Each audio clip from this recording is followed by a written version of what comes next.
Ang pangunahing tauhan ng pelikula ay ang 23 anyos na babae na nagngangalang Noah. Na desperado na magka-boyfriend, ginamit niya ang mga online dating site at nakipag-date sa mga lalaki na nagresulta sa pagkabigo. Sa isang date ay nakilala niya ang isang lalaking nagngangalang Chadwick na isang tanga gumagawa lamang ng pagkapuot na salita at nagsita about sa pera at nilinaw pa niya na si Noah ang magbabayad para sa kanilang dinner. Lalong nainis si Noah at nag-decide na umalis pero si Chadwick gumawa ng mga masasakit na salita sa kanya. Sinayang ang mahalagang oras ni Noah.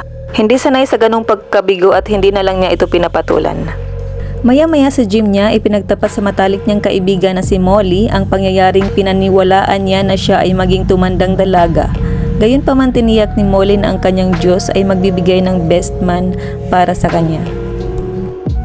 Isang gabi pumunta si Noah sa kalapit na supermarket kung saan siya nakatagpo ng isang lalaking nagngangalang Steve. Ang dalawa ay mabilis ang band sa kanilang ibinahaging pagkagusto sa cotton candy grapes.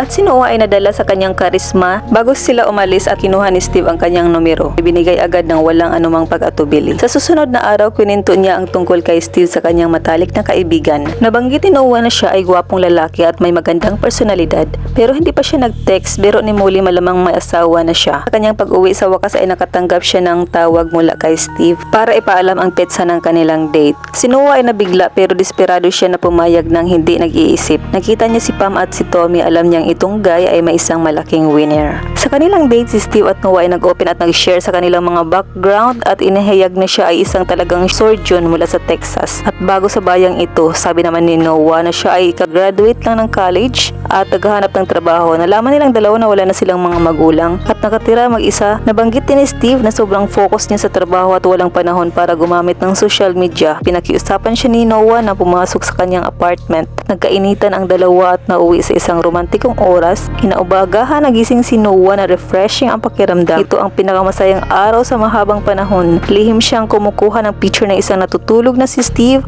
at pagkatapos ay tinawag ang kanyang matalik na kaibigan para ibahagi ang details ng kanyang fantastic night. Masaya si Molly para sa kanya ngunit nagtaka siya bakit wala si Steve sa internet. Si Paul na ex ni Molly, tatrabaho bilang isang bartender sa restaurant. Kagabi ay sinabi nito na si Molly ay lumabas bilang isang tomboy at nakipaghiwalay kay Paul. Sa sumusunod na gabi, nakilala ni Noah ang kanyang bagong boyfriend habang magkasamang lumabas. Pinag-usapan nila ang tungkol sa kanilang buhay. Ibinahagi ni Noah na mayroon siyang pinakamahusay na kaibigan na nagngangalang Molly na nakaalam ng lahat tungkol sa kanya. Nagtapos sa pagkakaroon ng sobrang kasiyahan, tuluyan na silang napagod at umupo. Si Steve out of the blue ay nagtanong bigla kay Noah if gusto niyang makasama sa isang weekend trip at tinanong niya tungkol sa destinasyon. Ngunit sinisikreto niya ang saya na isip niya na posibleng red flag. Gayunpaman siya ay sumang-ayon. Tapos umalis si Steve, tinawag ni Noah ang kanyang matalik na kaibigan at sinasabi sa kanya ang tungkol sa paparating na travel. Medyo nag-alala si Molly habang pupunta si Noah kasama ang isang taong halos hindi niya kilala. Padala ng larawan sa kanya at sinabing siya ay perfect. Sa susunod na araw, nadalhin ni Steve si Noah sa kanyang lugar. Inosenteng pumayag ang aming babae ngunit wala pa rin siyang idea. Sinusubukan niyang i-text si Molly tungkol sa lokasyon niya pero walang signal ang phone. Sa wakas nakarating na sila sa mukhang malilim na bahay, ganap na nakahiwalay sa iba pang bahagi ng lungsod. Si Noah ay medyo na-weirduhan dito ngunit handa si Steve ng isang inumin at binigay sa kanya na hinihiling niya sa kanyang hulaan ang nilalaman nito ngunit sa sandaling si Noah nahihilo siya at hinimatay. Pagkaraang magkamalay ay natagpuan niya na nakakadena na siya. Inamin ni Steve na nilagyan niya ng drugs ang inumin kaya natakot siya at sinabi ni Steve na siya ay isang kanibal na kumakain ng karne ng tao at ibinebenta din ito sa mayayamang kliyente niya. Ipinaliwanag na mas gusto ng marami sa kanyang mga kliyente ang laman ng mga dalaga. Kaya niloloko niya at kinikidnap sila sa pamamagitan ng pagkuha sa kanila sa pag-date. Sinabi rin kay Noah na plano niyang panatilihin ang kanyang buhay para sa hanggat maaari, panatilihin ang kasariwaan ng kanyang laman. Habang dahan-dahang inalis ang mga bahagi ng katawan, sinubukan ni Noah na lumaban pabalik. Ngunit dinaig siya ni Steve at napin siya sa lupa. Pagkatapos ng kanibal umalis si Noah, ay desperadong tumawag ng tulong sa babae sa katabing room na nagngangalang Penny. Dalawa pala silang kinidnap dito. Ang mga babae ay nakipag-usap sa isa't isa Natutunan nila iyon, pareho silang ulila, ibig sabihin nun tinarget lang ni Steve ang mga babaeng walang magulang. Ito ang isa pang biktima ni Steve na nagngangalang Melissa na nawala sa isip ng kanyang ina pagkatapos ng pagkidnap. Sa kabilang banda ay nagsimulang mag-alala si Molly matapos hindi marinig mula sa kanyang kaibigan habang siya ay nag-send ng message at nakakagulat na nag-text si Steve gamit ang phone ni Noah. Sabi niya na nagpapahinga sila sa isang cottage na malayo sa lungsod. Pinadalahan din siya ng isang larawan ng isang magandang falls at nagsasabing si Noah ay nagbabalak na i-off ang mobile phone para lumayo sa teknolohiya at magsaya sa kalikasan. Si Molly, nakilala ang kanyang best friend, medyo na-sense ang isang bagay dahil hindi sinasabi ng mga tao na gusto nila. Ganyan, unless na gumagawa ng imbento ng fake version ng kanilang sarili. Hinahanap niya ang larawan ng falls sa internet upang mahanap ang lokasyon nito. Kinuha mula sa isang random website. Si Steve ay lumapit ulit kay Noah pero this time, malumanay na inaabot siya ng mga bagong damit. Sinamantala ang kabaitang ito at sinubukang tumakas, ngunit sa kasamaang palad nakuha siya ni Steve noon. Kinaladkad siya sa surgery room at tinanggal ang kanyang buttocks bilang parusa. I can't help it, fan ako ng buttocks, sabi ni Steve. Sa ibang lugar, nagsimula si Molly maghanap sa kanyang best friend. Unang pumunta sa ex-boyfriend niyang si Paul kung saan nagkaroon ng unang date. Kward na bati ng dalawa, si Molly ay dumiretso sa point magtanong kay Paul kung alam niya tungkol kay Steve. Medyo nagdadalawang isip siya, hindi pinapayagang magbahagi ng mga detalye ng kanyang client. Wala siyang choice upang sumunod kay Paul. Pinahayag na ang actual na pangalan ng lalaki ay Brendan Camp. Umuwi si Molly at hinanap sa internet. Siya nga ay kasal sa ibang babae at may dalawang bata. Ay nagpasya si Molly na bisitahin si Anne. Pinapadala din niya ang lokasyon kay Paul na humihiling sa kanya na pumunta. Hinahanap siya kung may nangyaring masama. Pagbalik sa butcher house, natutunan ni Noah na siya lang ang biktima ni Steve. Ibig sabihin baka meron pang malambot na lugar para sa kanya. Kaya si Noah ay nagpasya na samantalahin ang sitwasyon na di lumalaban at sinusubukang akitin si Steve. Pinakita niya may interest din siya sa karne ng tao na nagsasabing gusto niya matikman ito. Si Molly nakarating sa kinaroroonan ni Anna at kaagad sabihin na ang kanyang asawa ay nakipag-date. Nagulat sa revelation na ito, inimbitahan si Molly sa loob para makipag-chat. Sa kasamaang palad habang sila ay nagbubulungan, biglang lumabas ang usapan nila ni Steve. Kumilos ang cool at nagpapanggap na hindi kilala ang pangalan ni Noah. Medyo nakumbinsi si Molly at naniwala na maling bahay, pero bago siya umalis tinawagan niya ang phone ng best friend. Nagulat siya nang tumunog ang phone ni Steve sa bulsa. Nalaman na siya nga talaga ang kidnapper. Bakit niya kukunin ang phone niya? Ngayon na-expose na siya, tusong sinasabi ni Steve na hindi dapat pumasok dito. Sinubukan ni Molly na tumakbo palayo, pero bago niya magawa ni knockout siya ni Anna mula sa likod. Yun pala ay nakaibigan din siya ng kanibal na malamang may kanibal babies din.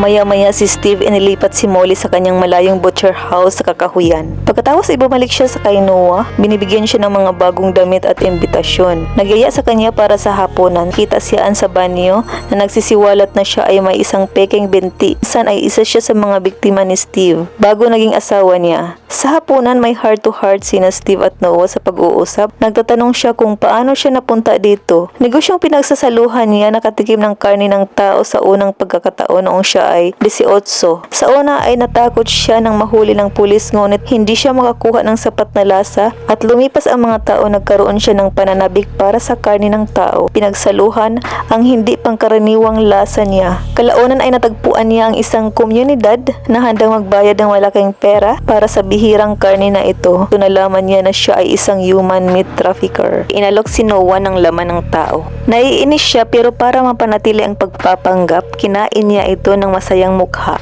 Pagkatapos ng hapunan ay kinuha ni Steve si Molly para sa kanyang kakilakilabot na layunin. Nag-aalala ang dating kasintahan at nagsimulang maghanap. Ang susunod na eksena ay inimbitahan ni Steve si Noah para sa isa na namang dinner. Tila nakuha niya ang tiwala niya sa ngayon na mas lalo pang nagiging showy at binigyan siya ng magandang pink na dress. Mamaya sa hapunan, bilang si Noah kumakain sa ilang laman ng tao, si Steve ipinahayag na ito ay si Melissa.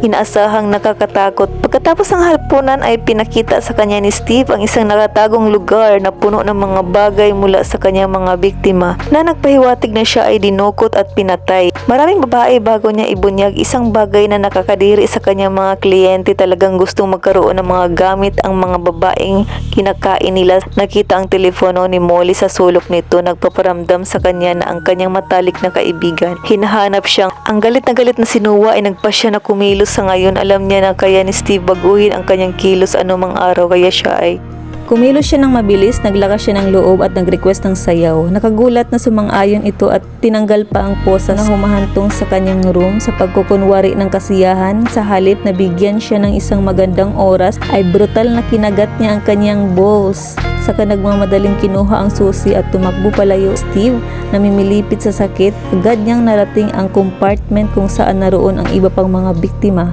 Habang hawak ang lahat ay tila patay na maliban kay Penny at sa matalik niyang kaibigan na si Molly. Ngunit sa biglang lumabas si Steve at inatake sila ng isang maigting na labanan, pagkatapos ay naganap sa pagitan ng dalawang partido. Gayunpaman ay nagtagumpay sa mga kababaihan. Hindi nang tagal ay napagod siya at na-knockout. Lumabas ang mga babae sa kinuha ang phone ni Molly at tumakas sa lugar, ngunit hindi sila makalayo dahil si Penny ay nawawala ng paa. Sa kasamaang palad, si Steve ay muling nagpakita at pinaputukan niya sila ng ilang beses, ngunit ang bawat isa sa kanila ay nakailag, samantala si Paul ay saktong dumating sa labas ng bahay. Dahil sa pagsunod sa GPS sa cellphone ni Molly, nang marinig ang putok ng baril, agad siyang tumakbo para tumulong. Nakita nila ito at napagtanto na matulungan sila. Nagpasya silang kumuha ng bagay para proteksyon sa kanilang sarili at mabilis na bumuo ng plano. Magkahiwalay sila ng direksyon para malito ang kanibal na si Steve. Pumunta si Steve sa kanila. Ang tatlong babae ay naggrupo at binugbog siya ni Noah, saka hinawakan ang kanyang sariling baril at pinatay siya. Pagkatapos nito, sinubukan nilang tumawag ng tulong gamit ang cellphone ni Molly, ngunit ito ay biglang na-off. Maya-maya ay dumating din si Ann sa lugar at hinahanap ang kanyang asawa. Nakita niya ang kanyang patay na katawan sa lupa. Sa sobrang galit ay inatake si Noah, pagkatapos ay lumitaw na hinawakan ang kanyang lieg, pero buti na lang at dumating si Molly. Hinampas ang babae sa ulo ng paa hanggang sa tuluyang mamatay si Ann. Sa huling eksena, habang si Molly at Noah ay nawindang sa nangyari, nakareceive siya ng text mula kay Chadwick at sinasabi niya sa kanya na mag-subscribe ka para sa higit pang mga video. Salamat sa panonood.